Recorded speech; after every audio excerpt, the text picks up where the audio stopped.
आज की क्लास में हम पढ़ेंगे संविधान के भाग 1 से उठने वाले प्रश्नों को और संविधान के भाग 1 अनुच्छेद 1 से 4 और उसके अनुसूची नंबर 1 से संबंधित जो भी प्रश्न हमारे परीक्षा में उठते हैं उन सभी प्रश्नों का आज हम समाधान करेंगे अपने इस क्लास में। तो मैं देवेंद्र कुमार आप सभी का पीएसए क्लासेस पर स्वागत करता हूं।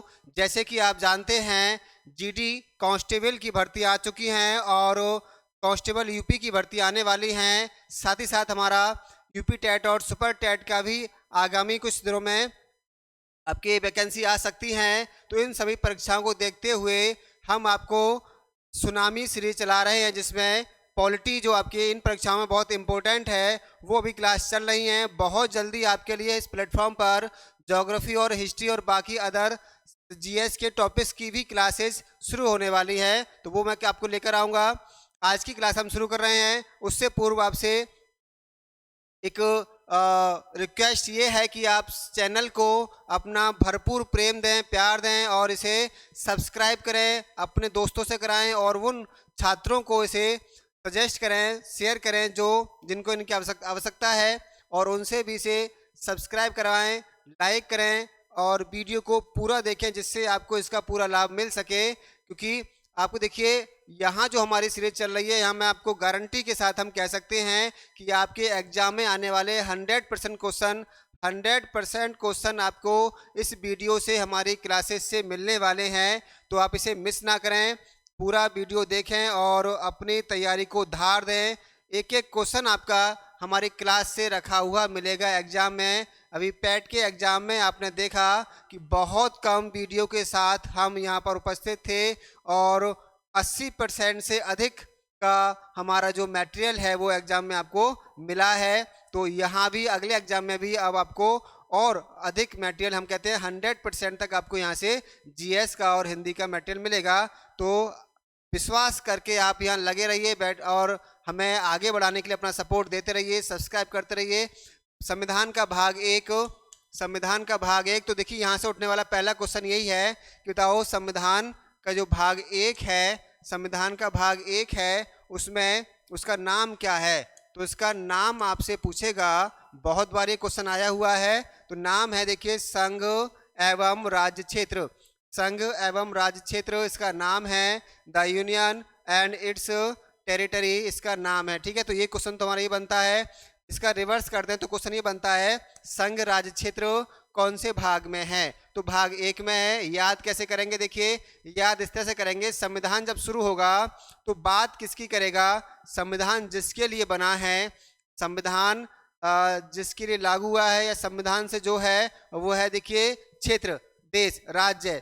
तो राज्य से राजनीति होती है और राजनीति के लिए आपके संविधान की स्थापना होती ताकि राजनीतिक संगठनों का, राजनीतिक आपके इंस्टीट्यूशंस का स्थापना की जा सके। तो पहला भाग जो है वो संघ के बारे में, राज्य के बारे में, ठीक है ना। तो राज्य के बारे में ही पहला भाग हो सकता है। तो इस तरह से आप ध्यान रखें, कभी भी कंफ्यूज ना हो, रटने की जरूरत नहीं है, इसे समझने की जरूरत है। संविधान का पहला भाग हमेशा क्या रहेगा, संघ और उसका राज्य क्षेत्र के बारे में होगा। फिर उसके बाद संघ और राज्य क्षेत्र जो बना है वो लोगों से मिलके बना है, ठीक है ना। राज्य से संघ बना है और राज्य बना है लोगों से। तो लोगों से है यानी नागरिकों से है, तो नंबर 2 भाग जो होगा वो नागरिकों के लिए होगा।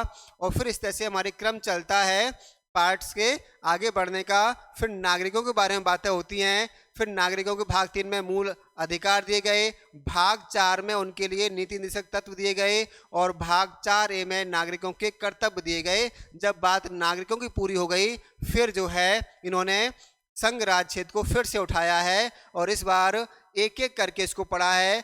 भाग 5 संघ के बारे में आया, फिर भाग 6 आया वो राज्यों के बारे में आया, फिर तीसरी एक हमारा और स्थिति है जिसे हम बोलते हैं संघ राज्य क्षेत्र, उसके बारे में भाग 8 आया। 7 भाग खत्म कर दिया गया है। भाग 9 फिर एक और सरकार हमारी निचले स्तर पर है पंचायत, तो भाग 9 में पंचायत। तो इस तरह से ये कंडीशन हमारी रही है। पंचायत के बाद फिर जो है जो हमारे बचे हुए जो कुछ पिछड़े लोग रह गए थे, ट्राइबल एरिया थे, उनके बारे में बात की गई है। उसके बाद फिर ये संस्थाओं को लेके आगे बढ़ जाते हैं, तो फिर संस्थाओं की बात होती है। तो इस तरह से पार्ट्स की बात मैंने बताई आपको। तो पहला भाग का नाम है संघ और उसका राज्य क्षेत्र। आपसे पूछेगा आर्टिकल कौन से आर्टिकल में है, तो 1 से 4 है। 1 2 का 4, 1 2 का 4 my name is union territory, तो 1 2 का 4 my name is union territory. इस तरह से आप इसको याद कर सकते हैं। भाग 1 से 4 अनुच्छेद में दिया गया है हमारा भाग 1 और संघ राज क्षेत्र। अगर क्वेश्चन आता है बताओ इनमें से कौन सा अनुच्छेद संघ राज क्षेत्र से संबंधित नहीं है, संबंधित या संबंधित है, तो कौन सा अनुच्छेद संघ राज क्षेत्र का है?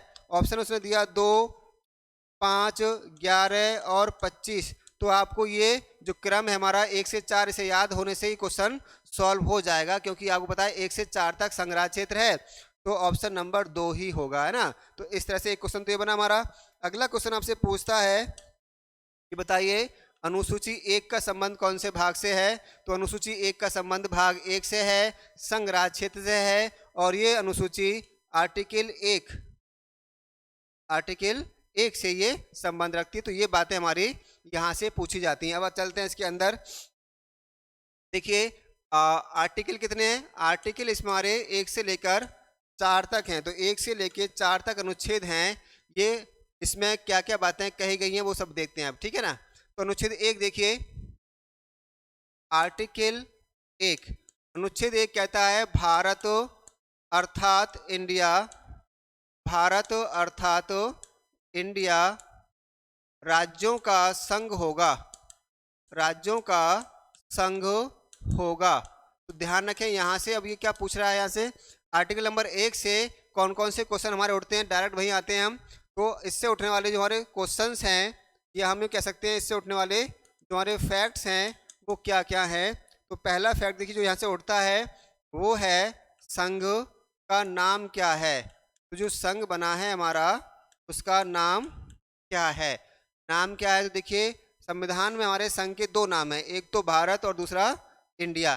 तो India that is Bharat will be union of the states, ये कहा गया है, या भारत अर्थात इंडिया राज्यों का संघ होगा। संघ में वे राज्य शामिल हैं जिनका वर्णन अनुसूची नंबर 1 में किया गया है। तो पहला फैक्ट निकलता है संघ का नाम। तो संघ के 2 नाम हैं, एक तो भारत और दूसरा इंडिया, ठीक है। तो संघ के 2 नाम है भारत और इंडिया। भारत हमारा भारतीय प्राचीन नाम है, आपका ये ऋग्वैदिक कालीन नाम है भारत, और इंडिया जो है वो यूनानियों द्वारा इंडस नदी के नाम पर इंडिका नाम पड़ा, और बाद में अंग्रेजों ने इसे फेमस किया इंडिया के नाम से। तो ये 2 नाम संविधान में पूछे कि संविधान में भारत के कितने नाम है? संविधान में भारत के 2 नाम है। दूसरा फैक्ट देखिए यहाँ से निकलता है हमारा, एक फैक्ट तो ये हो गया। सेकंड फैक्ट क्या है? सेकंड फैक्ट देखिए यहाँ से निकलता है हमारा कि संघ का प्रकृति कैसी है। तो संघ की प्रकृति कैसी है, अर्थात संघ में कौन कौन शामिल है, संघ कैसे बना है, तो ये बताया गया है, पूछा गया है यहाँ से ना। देखिए संघ की प्रकृति कैसी है? तो संघ की प्रकृति हमारे जो है ये देखने को मिलता है, संघ क्या है? राज्यों का संघ है। क्या है? राज्यों का संघ है। तो आप लिख सकते हैं यहाँ भारत राज्यों का संघ है, राज्यों का संघ है, ठीक है। भारत राज्यों का संघ है। अब देखिए यहाँ हिंदी में क्या होता है कि हिंदी में कई सारे आपके कंफ्यूजिंग वर्ड डाल देता है और आप वो समझ नहीं पाते कि हो क्या रहा है। ये संघ राज्य है, राज्य संघ है, संघ राज्य है, राज्य संघ है, इस तरह से कुछ बातें आ जाती है हमारी ना। राज्यों का संघ है, संघ, तो कंफ्यूज हो जाता है कि हम क्या करें। इंग्लिश में इसे याद रखें, इंग्लिश में आपको एक ही वर्ड लिखा हुआ आएगा, a union of the states, a union of the states, ये लिखा हुआ आएगा। आपसे ध्यान रखें। तो भारत राज्यों का संघ है, इसका मतलब देखिए क्या है, संघ होता क्या है, संघ का मतलब क्या होता है? संघ का अर्थ होता है एक से अधिक इकाइयों, यह इकाइयों का मतलब हमारा राज्य से है, ठीक है, क्षेत्र कह सकते हैं, राज्यों इकाइयों का मेल।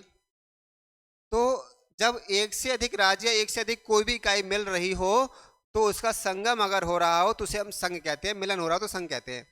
तो संघ क्या है? भारत क्या है?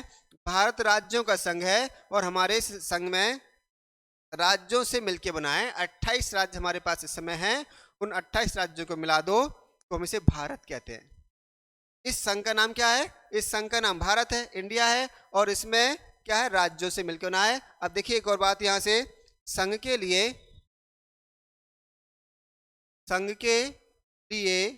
संविधान में जो वर्ड आया है वो क्या आया है? अगर ये क्वेश्चन पूछ सकता है हमसे, संविधान में यूनियन शब्द आया है। ध्यान रखें, यूनियन का अर्थ भी मिलना ही होता है ना, मिलन ही होता है।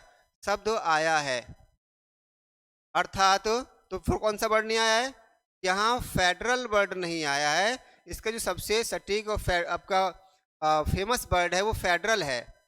फेडरल शब्द उपयोग नहीं किया है, इसलिए कुछ लोग कहते हैं कि भारत जो है वो एक एक विशिष्ट रूप में जो फेडरल होता है वो नहीं है, तो इसकी कुछ लोग आलोचना भी करते हैं। तो भारत क्या है? फेडरल शब्द का उपयोग नहीं हुआ है यहाँ पर, ठीक है ना। तो ये ध्यान रखना है, यहाँ पर हमें यूनियन कहा गया है, फेडरल नहीं कहा गया, लेकिन हम नेचर से फेडरल है, ये संविधान निर्माताओं ने कहा, और यही बात सुप्रीम कोर्ट भी कह चुका है। तो आप इसको जब भी पूछे तो फेडरल वर्ड लगाएंगे हम। हाँ, वर्ड हमारे यहाँ यूनियन आया है। तो एक फैक्ट तो हमने ये देखा यहाँ से आया है। तो इस फेडरल में भारत संघ में कितने राज्य हैं? संघ में अगला फैक्ट आपसे पूछेगा, बताओ भारत संघ में कितने राज्य हैं, कितने इकाइयां हैं? आप देखिए, इकाई का मतलब यहाँ राज्यों से होगा हमारा, तो कितने हैं देखिए। तो इसमें एक तो देखिए 28 राज्य हम देखें इस समय, 28 राज्य, और दूसरा 8 केंद्र शासित प्रदेश। इनको मिला दिया जाए, एक साथ पढ़ें हम, तो हम बोलेंगे कि ये है भारत संघ। तो भारत संघ बना है 28 राज्यों से मिलकर और 8 केंद्र शासित प्रदेशों से मिलकर बना, ठीक है। 28 राज्य, 8 केंद्र शासित प्रदेश हैं। राज्य वो है जो अपने आप में शासन में स्वतंत्रता रखते हैं। वहाँ एक सरकार होती है जो उस क्षेत्र के लोगों की सीमा के अंदर आने वाले, राज्य के नाम के अंदर आने वाले जो लोग हैं उनकी जिम्मेदारी लेती है प्रशासन की। और यूनियन टेरिटरीज, केंद्र शासित प्रदेश, वो हैं जिनके प्रशासन की जिम्मेदारी केंद्र सरकार के हाथ में होती है। तो उसे हम केंद्र शासित, मतलब केंद्र द्वारा शासित प्रदेश कहते हैं। कि कुछ विशिष्ट क्षेत्र होते हैं जिनको बनाया जाता है। तो यहाँ तक देखिए ये फैक्ट हमारे आर्टिकल 1 से चल रहे हैं, और आर्टिकल 1 से ही एक और फैक्ट हमारा निकल कर आता है, और वो है देखिए कि अनुसूची 1 का संबंध कौन से अनुच्छेद से है? तो यहाँ देखिए अनुसूची 1 का संबंध किससे है? आर्टिकल 1 से है, ठीक है। इसमें क्या है?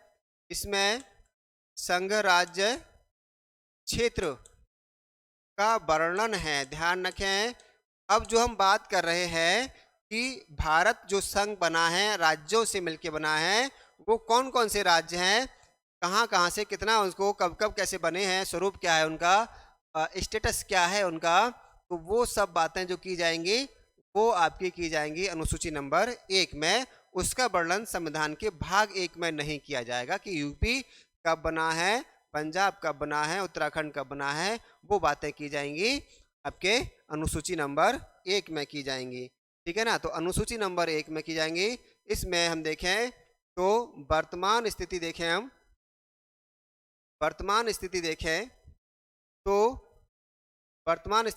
तो 28 राज्य हैं, अभी बताया था मैंने ऊपर आपको, और 8 जो हैं हमारे यूनियन टेरिटरीज है, मैंने आपको यूटी लिख दिया है, यूनियन टेरिटरीज इसमें शामिल हैं। तो ये प्रेजेंट स्थिति है, ठीक है। ये रहा हमारा आर्टिकल 1, अनुच्छेद 1 है ये। अब देखिए स्टार्टिंग की हम बात करें तो 26 जनवरी 1950 की स्थिति क्या थी संविधान में? तो वो देखिए उसमें हमारे पास 4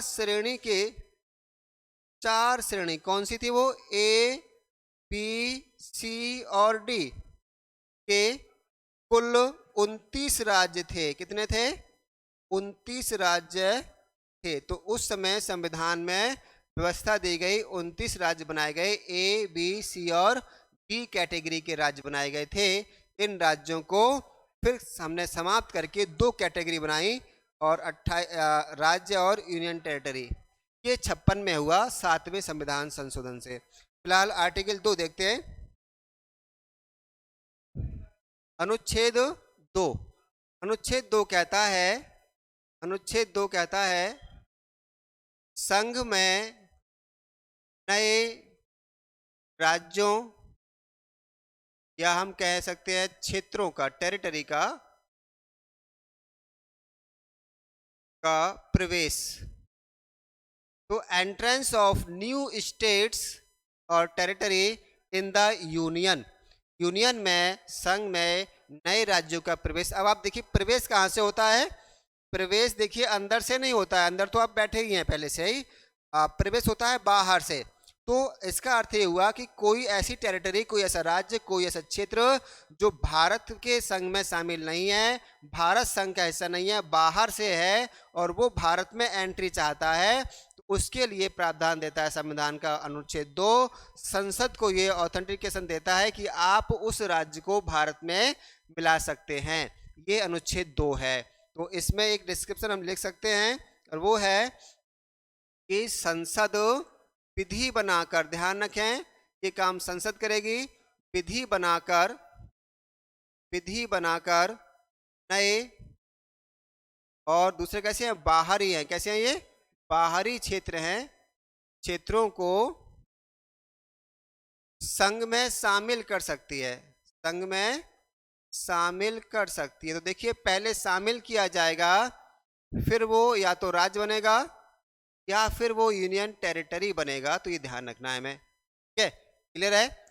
जैसे अगर कोई भी ऐसा क्षेत्र है जो भारत उसको जीत लेता है, मान लो पाकिस्तान से युद्ध हो जाए और पाकिस्तान की एक टेरिटरी को हम जीत लेते हैं, तो उसे हम भारत का हिस्सा बना सकते हैं। या हम कोई देश हमें ऑफर कर सकता है कि लाओ भाई सीमा समझौता हम जो है सेटलमेंट कर लेते हैं। बांग्लादेश से हमने किया, 100वां संविधान संशोधन हुआ था और 100वां संविधान संशोधन हमने किया, संशोधन हुआ 2015 में हुआ था। इसके द्वारा हमने क्या किया? 111 कॉलोनी हमने दे दी, कॉलोनी बांग्लादेश को हमने दे दी। ये अधिकार संसद के पास ही है। और 56 कॉलोनी हमें मिली, तो ये हमें मिली, इसको हमने अनुच्छेद 2 से भारत में शामिल किया और 3 से किसी राज्य का हिस्सा बना दिया, 3 से किसी राज्य का हिस्सा बना दिया। तो इस तरह से ये प्रोसेस चलती है। ये अनुच्छेद 2 है, ठीक है? अब देखिए अनुच्छेद 2 हो गया हमारा। अनुच्छेद 3, आर्टिकल 3 पढ़िए। ये कहता है संघ में नए राज्यों का निर्माण, संघ में नए राज्यों का निर्माण। अब निर्माण हो रहा है एवं उनके नाम, क्षेत्र और सीमा में परिवर्तन, तो ये आर्टिकल 3 है। दोनों में अंतर क्या है? 2 में 3 में 2 कह रहा था प्रवेश होगा और प्रवेश हमेशा बाहर से होता है, ये कह रहा है निर्माण होगा और निर्माण आप उस सामग्री से करते हैं जो आपके पास होती है, आपके पास है उसका आप निर्माण करेंगे। तो आप निर्माण कर रहे हैं अपने अंदर से। ध्यान रखें हम बात कर रहे थे कि भारत की हम स्थिति देखें तो भारत में क्या हुआ है, भारत का जो संघ है वो इस थोड़ा अलग किस्म का है।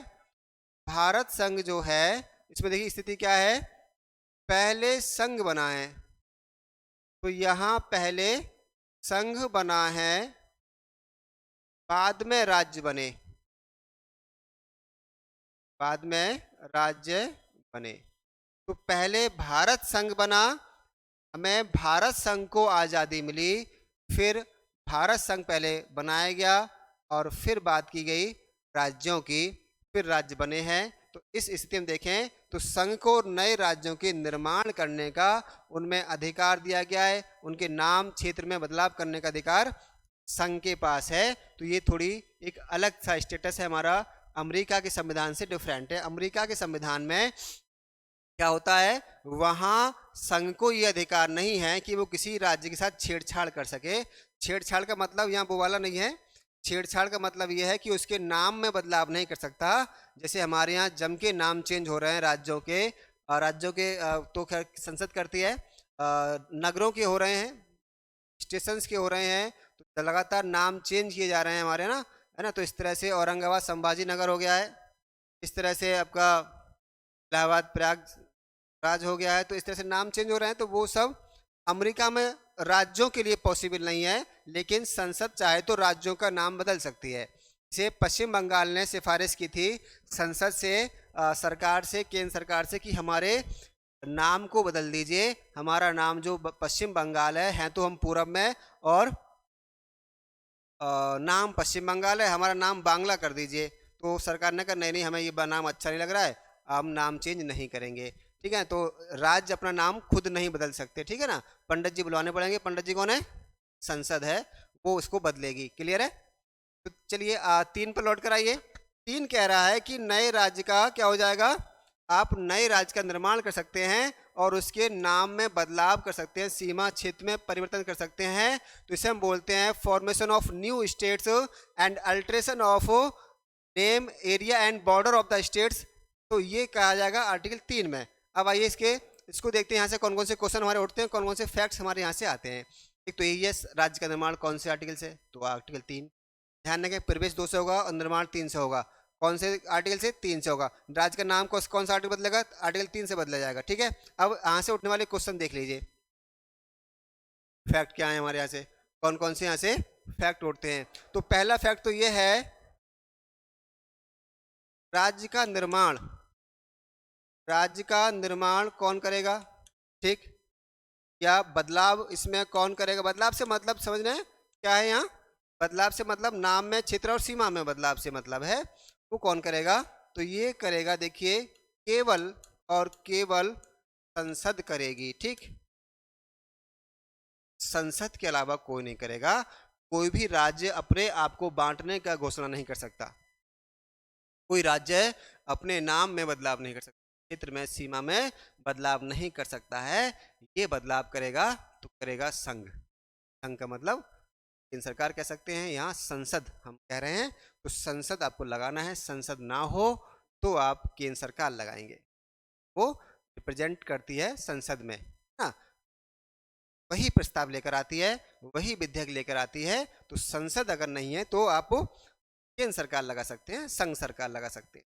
ठीक है, तो राज्य का निर्माण कौन करेगा, केवल संसद कर सकती है। और किसकी अनुमति से करेगी, देखिए अगला क्वेश्चन आता है, किसकी पूर्व अनुमति से, हम कह सकते हैं किसकी अनुमति से करेगी। तो किसकी अनुमति ली जाएगी इसके लिए, तो ऐसा कुछ वैसे है नहीं, केंद्र सरकार को जनता का बहुमत मिला हुआ है और संविधान उसे ऑथेंटिकेट कर रहा है कि आप करिए, लेकिन एक प्रक्रिया है, एक प्रोसीजर है। उस प्रोसीजर को फॉलो करते हुए कुछ बातें आती हैं। हमारे संवैधानिक प्रमुख हमारे राष्ट्रपति जी है, और राष्ट्रपति जी से सरकार अपना सलाह मशवरा करती है। राष्ट्रपति के लिए तो काम करती सरकार, तो उनसे पूछा जाएगा तो किसकी अनुमति ली जाएगी, यहाँ राष्ट्रपति की, किसकी है, राष्ट्रपति की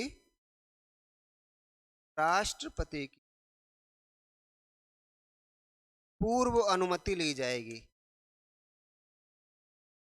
इसे हम बोलते हैं पूर्व अनुमति। तो प्री कंसेंट यहाँ जरूरी है राष्ट्रपति की, लेकिन राष्ट्रपति भी क्या करते हैं, प्री कंसेंट देने से पहले उसे सेंड कर देते हैं आपके राज्य के पास। तो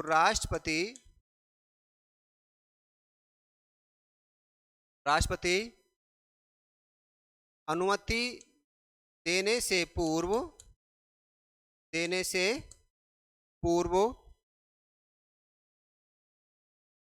राज्यों से पूछते हैं। ठीक है ना, तो पूछते हैं कि बताओ तुम्हारी रजा क्या है, तुम क्या चाहते हो।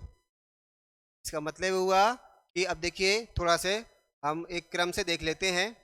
क्रम से यह है कि नए राज्य का होना है निर्माण, नए राज्य का होना है, निर्माण होना है। ठीक है, अब निर्माण होना है नए राज्य का। अब प्रोसीजर क्या होगा, इसका प्रोसीजर फिर देखिए ये होगा कि नए राज्य का निर्माण होगा, एक ड्राफ्ट तैयार होगा, ड्राफ्ट तैयार होगा और ये बनाएगी कैबिनेट। और कौन सी वाली? सेंटर वाली, ठीक है। सेंटर फ्रेश नहीं है ये, केंद्र वाली है। तो केंद्रीय कैबिनेट बनाएगी इसको, यानी केंद्र सरकार ड्राफ्ट बनाएगी। ये ड्राफ्ट जाएगा राष्ट्रपति जी के पास। राष्ट्रपति जी के पास जाएगा किसके लिए? पूर्व अनुमति के लिए जाएगा। और अनुमति, पूर्व अनुमति के लिए ये इनके पास जाएगा। अब देखिए यहां से ये ड्राफ्ट इन्होंने सेंड कर दिया है टू द स्टेट, उस राज्य के पास भेज दिया है जिस राज्य में ये बदलाव हो रहा है। ये राज्य जो है इसे कहेगा यस या नो कहेगा। कहाँ कहेगा ये अपनी विधानमंडल में कहेगा। तो ये अपने विधानमंडल में कहेगा कि यस या नो, मैं राज्य का निर्माण चाहता हूँ या मैं राज्य का निर्माण नहीं चाहता हूँ। इतनी बात हो गई। इसके बाद ये जाएगा फिर संसद के पास, संसद के पास जाएगा, पार्लियामेंट के पास जाएगा। और पार्लियामेंट जो है इसे क्या करेगी? पार्लियामेंट इसे पास कर देगी या फेल कर देगी। हम मान रहे हैं पास कर देगी। पास कर दिया है तो पप्पू जब पास हुआ है तो कितने % से पास होगा वो देखेंगे हम। % से कितने से पास होगा? ये पास होगा देखिए आपका साधारण बहुमत से। कितने से? साधारण बहुमत। इसको हम पिछले वीडियो में समझा चुके हैं। तो साधारण बहुमत से ये पारित होगा। पारित हो जाता है तो फिर से जाएगा ये हमारे महामहिम के पास, राष्ट्रपति जी के पास जाएगा और ये इस पर अपने कर देंगे हस्ताक्षर, क्योंकि अनुमति इनसे पहले ली गई थी। और यहाँ पर ये निर्माण क्या हो गया? पूर्ण हो गया, कंप्लीट हो गया। अब यहाँ से उठने वाले क्वेश्चन देख लीजिए। क्वेश्चन नंबर 1, नए राज्य का निर्माण कौन करेगा? संसद करेगी, केंद्र सरकार करेगी। अब नए राज्य के निर्माण से पहले किसकी अनुमति चाहिए? अनुमति चाहिए राष्ट्रपति की चाहिए। दूसरा क्वेश्चन देखिए, नए राज्य की अनुमति देने से पहले ये किसके पास भेजेंगे? तो उस राज्य के पास भेजेंगे जिस राज्य में ये बदलाव हो रहा है। अगला क्वेश्चन पूछेगा उस राज्य का यस या नो। यस कह दिया तो कोई बात नहीं है, और नो कह दिया तो, नो कह दिया तो क्या होगा? तो ध्यान रखें यहाँ नो का कोई औचित्य नहीं है। स्टेट की जो यस या नो है ये केवल एक औपचारिकता है। ये केवल क्या है? औपचारिकता है। जैसे आप किसी दोस्त से पूछते हैं, भाई चाय पिएगा?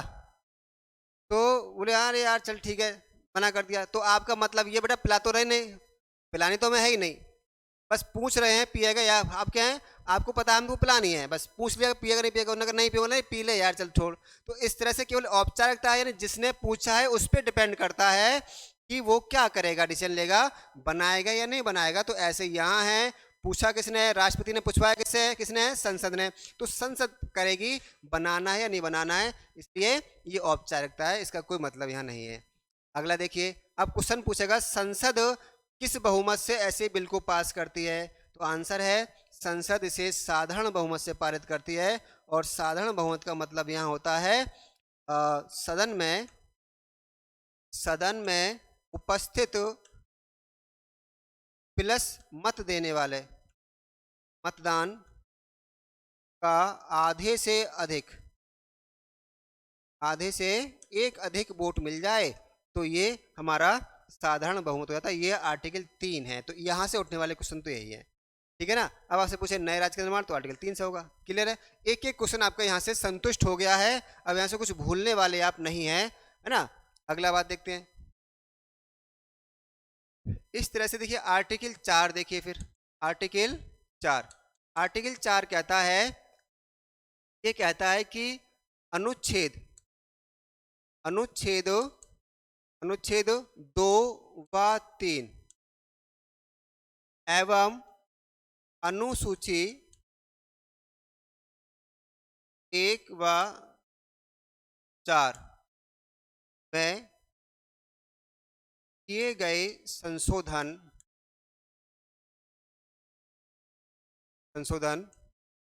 आर्टिकल 368 के अधीन संविधान संशोधन काउंट नहीं होंगे। संविधान संशोधन मान्य नहीं होंगे। ये क्वेश्चन खूब आता है एग्जाम में। कौन से आर्टिकल हैं? 2 और 3 हैं।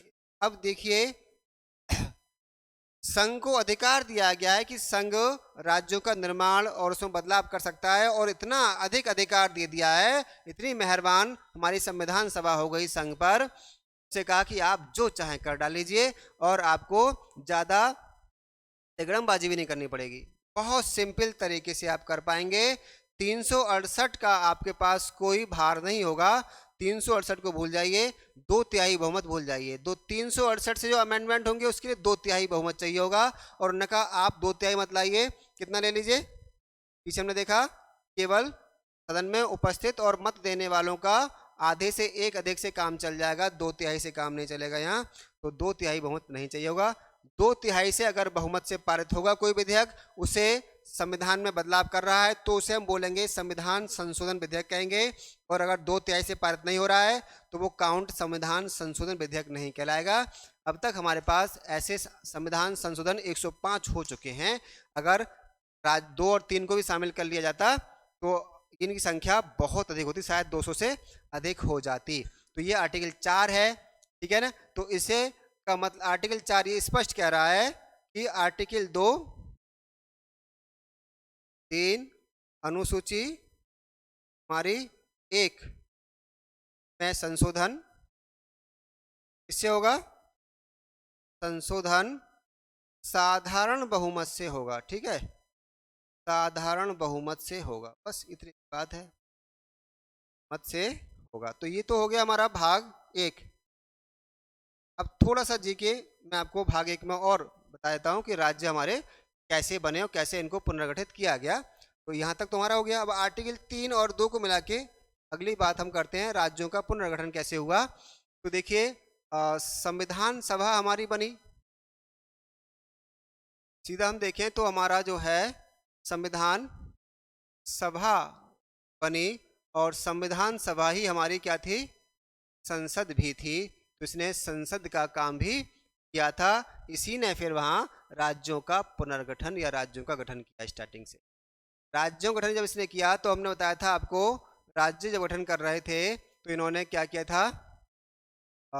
4 श्रेणी के राज्य इन्होंने बनाए थे। मैंने थोड़ा दोबारा करता हूँ इसको। 4 श्रेणी के राज्य बने। श्रेणी क्या थी इसमें? देखिए, श्रेणी थी ए, बी और डी।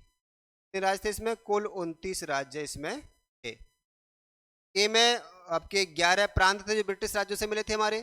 बी में बड़ी देसी रियासतें थी, और सी में छोटी देसी रियासतों को मिलाकर बनाया गया, और डी में लक्षद्वीप और अंडमान निकोबार को रखा गया था। ये स्थिति थी। साथ ही साथ संविधान सभा ने कुछ समितियां बनाई। और देखिए, राज्य गठन से संबंधित समितियां, राज्य गठन से संबंधित समितियां हमारी कौन कौन सी रही? संबंधित समितियां, यहाँ से हमारा एक क्वेश्चन आता ही आता है, इंपॉर्टेंट फैक्ट है ये भी, ठीक है। तो देखिए, पहली कमेटी हमारी रही यहाँ पर धर आयोग।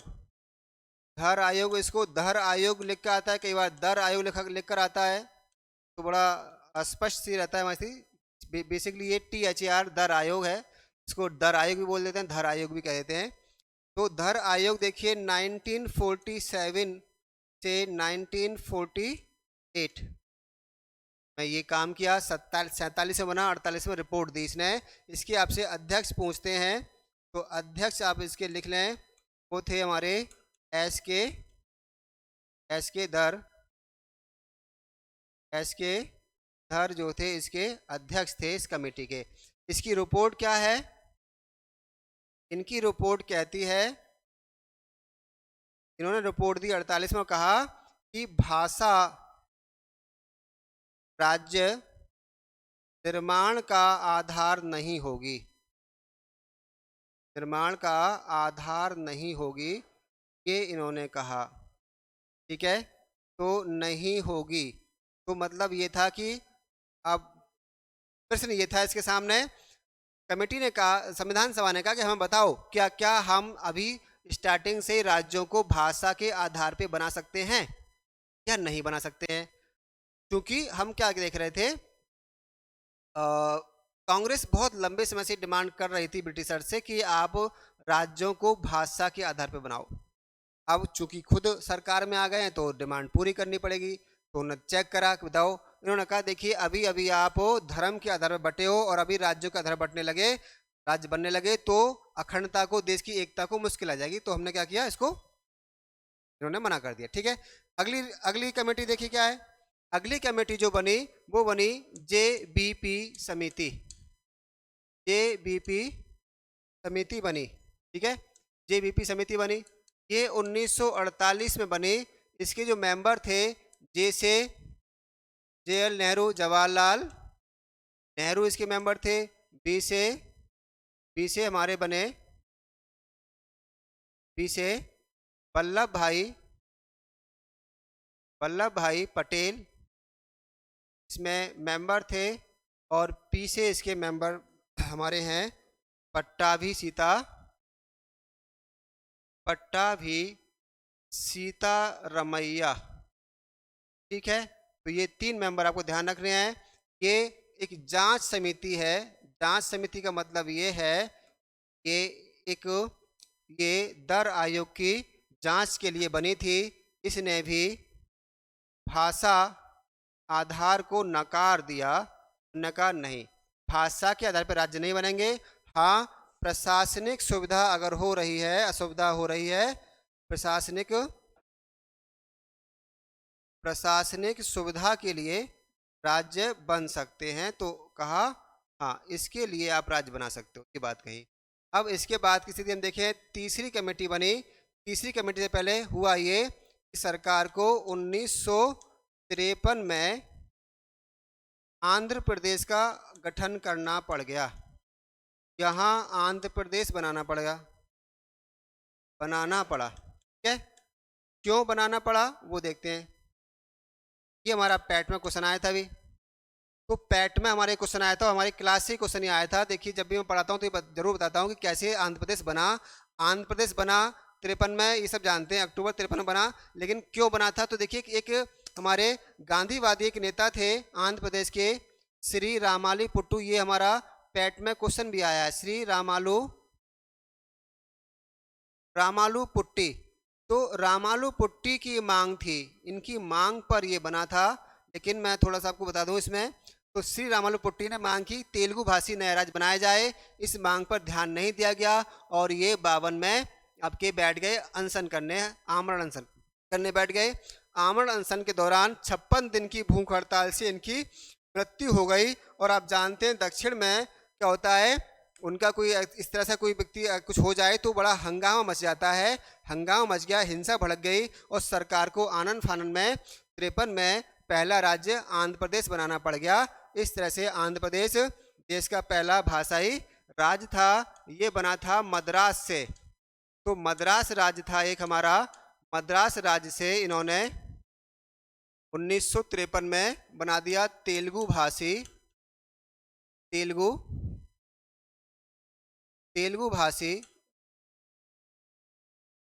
नया राज्य बना दिया आंध्र प्रदेश। तो आंध्र प्रदेश, फिर इसका पुनर्गठन हुआ 56 में और दोबारा पुनर्गठन इसका हुआ आपका 2014 में। इससे बन गया तेलंगाना। अब यहाँ तेलंगाना भाषा के आधार पर नहीं बना है, ये राज्य के पिछड़ेपन के आधार पर बना है, भेदभाव के आधार पर बना है। अब शेष जो राज्य बचा था, बाद में इसका नाम हो गया तमिलनाडु। तो इस तरह से तमिल भाषी और तेलुगु भाषी 2 राज्य बन गए। ठीक समझ में आ गया होगा। फिर सरकार ने कहा क्योंकि आंध्र प्रदेश बन गया तो क्यों ना हम राज्यों को फिर से नए सिरे से इसको डिजाइन कर लेते हैं। तो उसके लिए सरकार ने क्या किया, एक नई कमेटी बनाई जिसे कहा गया राज्य, तीसरी कमेटी थी हमारी, राज्य पुनर्गठन आयोग।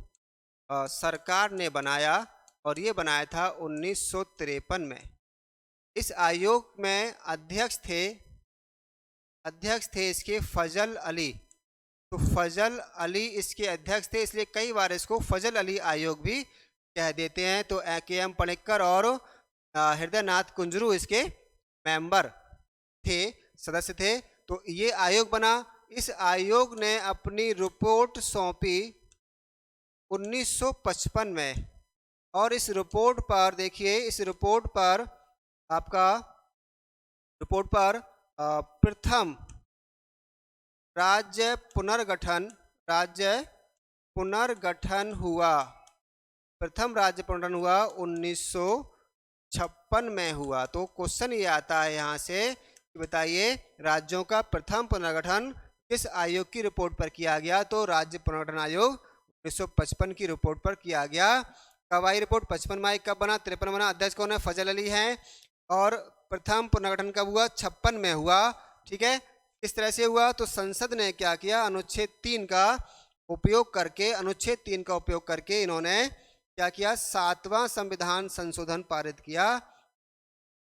7वां संविधान संशोधन पारित किया। और ये कब किया था? 1956 पारित किया। इसके द्वारा उन्होंने क्या किया? राज्यों की जो 4 श्रेणी थी, राज्य की 4 श्रेणी, इसको तो इन्होंने कर दिया समाप्त। ठीक है, समाप्त कर दिया गया। 4 श्रेणी समाप्त कर दी गई। और इसकी जगह इन्होंने क्या किया? इसकी जगह नई 2 श्रेणी, या हम कह सकते हैं 2 प्रकार, एक राज्य और दूसरा यूनियन टेरिटरी बनाए। ठीक है, ये हुआ। इसके द्वारा देखिए, हम देखें तो इन 2 कैटेगरी में देखें क्या होता है। आपके उस समय 1956 में हमारे पास 14 राज्य व 6 यूनियन टेरिटरी गठित किए गए। अब देखिए, इनमें से हम देखें, आज हम देखें तो आज हमारे पास 28 राज्य व 8 यूनियन टेरिटरीज हैं। तो ये पूरी कहानी है हमारे इस राज्य के पुनर्गठन की। ठीक है ना, ये रहा हमारा भाग 1। अभी हाल की घटना हम देखें 19 से, तो राष्ट्रपति के आदेश, थोड़ा मैं आपको और बता देता हूँ। 19 की घटना ले चलते हैं आपको। 2019 में एक बड़ा चेंजेज हुआ हमारे राज्यों में। 19 हम देखें तो 5 अगस्त 2019 राष्ट्रपति के जम्मू एंड कश्मीर राज्य पुनर्गठन अधिनियम के द्वारा जम्मू कश्मीर की स्टेटहुड खत्म कर दी गई। तो इसका जो स्टेटहुड है वो समाप्त कर दी गई, समाप्त हुई। अब जम्मू कश्मीर क्या बन गया? व लद्दाख नाम से इसको बांट दिया गया 2 जगह। लद्दाख नामक 2 यूटी बना दिए गए। ये हमने देखा 19 में हुआ। और 2020 की स्थिति ये थी 26 जनवरी से कि दादर नागर हवेली व दमन द्वीप को मिलाकर एक यूटी बना दिया गया। यूटी मतलब यूनियन टेरिटरी बना दिया गया। ये कहानी अब तक की रही है, चेंजेस रहे हैं। ठीक है, तो इस सत्र हम देख रहे हैं भारत क्या है। एक भारत में संघ के पास ये अधिकार है कि राज्यों में जो चाहे बदलाव कर सकता है। राज्यों के पास ये अधिकार नहीं है कि वो कुछ इस तरह से कर सकते हैं। उनकी हाँ या ना का भी कोई मतलब नहीं रह जाता है। एक सेंटेंस हम थोड़ा इसमें बोलना चाहेंगे कि भारत की स्थिति क्या है। तो भारत विनाशी राज्यों का अविनाशी संघ है। इसका अर्थ ये हुआ कि भारत संघ में राज्यों का विनाश संभव है। जैसा हमने देखा जम्मू कश्मीर के मामले में, जैसा हमने देखा दादर नागर हवेली के मामले में, जैसे उत्तराखंड बना सन 2000 में 9 नवंबर सन 2000 को यूपी से अलग हुआ, तेलंगाना बना 2014 में। इस तरह से राज्यों का निर्माण हो सकता है। जैसे 100वें संविधान संशोधन से सरकार ने 111 कॉलोनी बांग्लादेश को दे दी और कम कॉलोनी हमने प्राप्त की, तो ये संसद कर सकती है। तो फिर मैं कहूँगा भारत विनाशी राज्यों का विनाशी संघ है, जिसमें संघ का विनाश नहीं संभव नहीं है। संघ से राज्यों को अलग होने का अधिकार नहीं है, लेकिन संघ को राज्यों का बदलाव करने का अधिकार है। तो ये भाग 1 है। वीडियो को आप बने रहे, आपके धन्यवाद। फिर से कहूँगा कि वीडियो को आप लाइक करें, बटन दबाएं लाइक का, और सब्सक्राइब करें, कमेंट करके अपना प्रेम यहाँ तक भेजें। सब्सक्राइब करना बहुत ज़रूरी है, इससे हमें आपका संबल प्राप्त होता है और अधिक से अधिक मेहनत करने की जुनून प्राप्त होता है। आप लगे रहिए, बढ़िया करके तैयारी करते रहिए, अपने सपनों को पूरा करिए। और अगली वीडियो तक, अगली क्लास तक आप सभी के लिए जय हिंद, जय भारत।